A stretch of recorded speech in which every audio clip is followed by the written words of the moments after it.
हमारी संस्कृति, हमारे संस्कार सदा रहे हमारे साथ।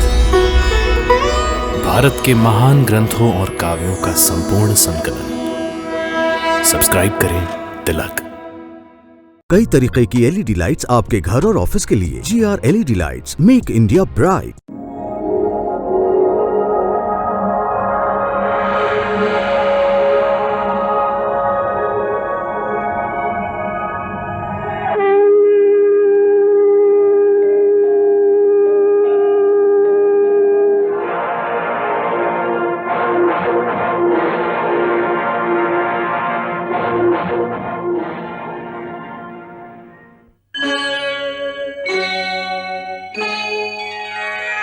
कृष्णा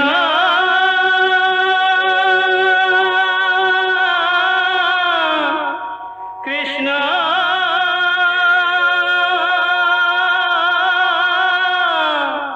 हरे कृष्णा हरे हरे।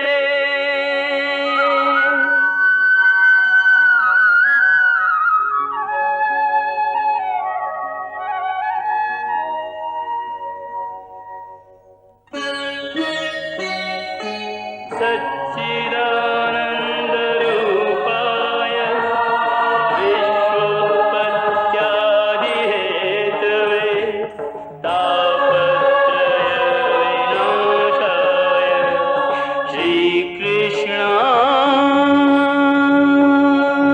वयं नमः।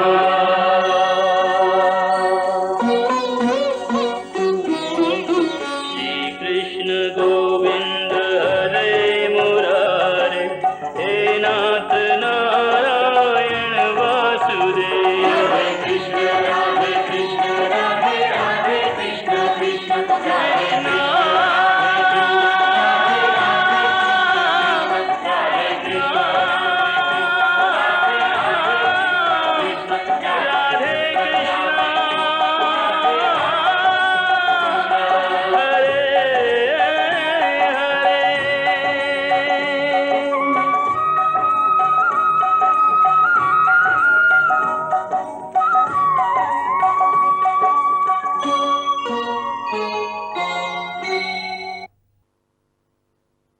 जय श्री कृष्ण।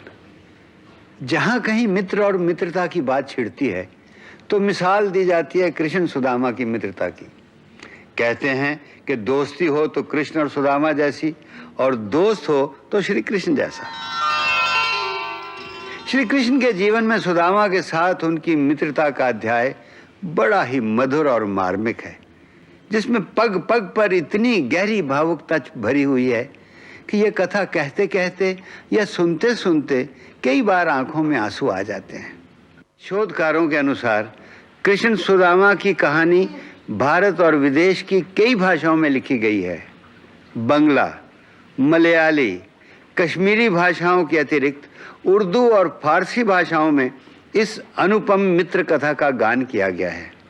काशी के काव्य रसिक लाला भगवान दीन ने प्रियदर्शी के नाम से इस कथा को लिखा, तो महाराष्ट्र के आनंद दास ने उर्दू शायरी में इसका वर्णन 1884 में किया। इस कथा के आधार पर रंगमंच के लिए कई नाटक लिखे गए।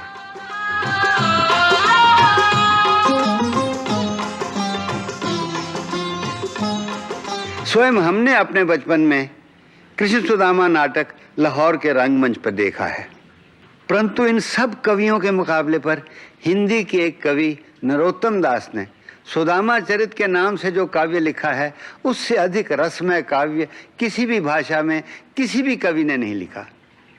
इसीलिए कितनी शताब्दियों के पश्चात भी लोग उनकी शब्दावली को नहीं भूल सके।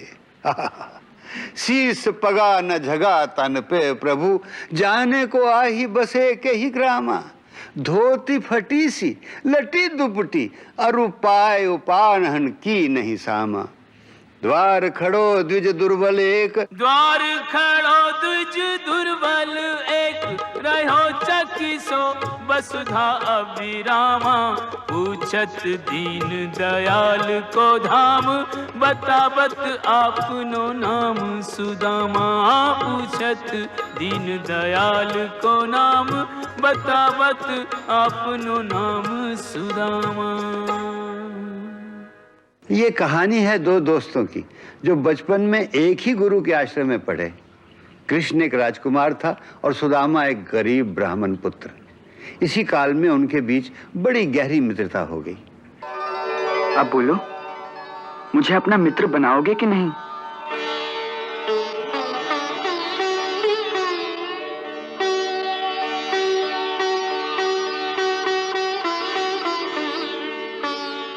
तुम तो सचमुच भगवान की तरह ही उदार हो। आज जीवन में पहली बार किसी को मित्र बनाने का आनंद पाया है मित्र। फिर दोनों बड़े हो गए। श्री कृष्ण द्वारकाधीश बन गए।